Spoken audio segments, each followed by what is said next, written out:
ibintu ntajya nemera harimo akantu kameze nk'ako ngako ibyo by'icumi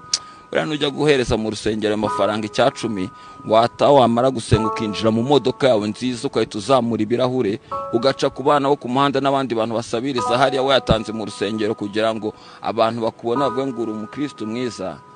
waje mu modoka ugaca kuri abo bantu bose ukinjira mu rusengero akaba ari kujya gutanga amafaranga waciye kuri abo bantu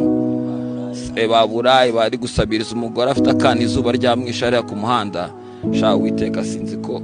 nibo wamubonye umuntu ukamucaho kagenda bati ndatanga ari imbere mu rusengero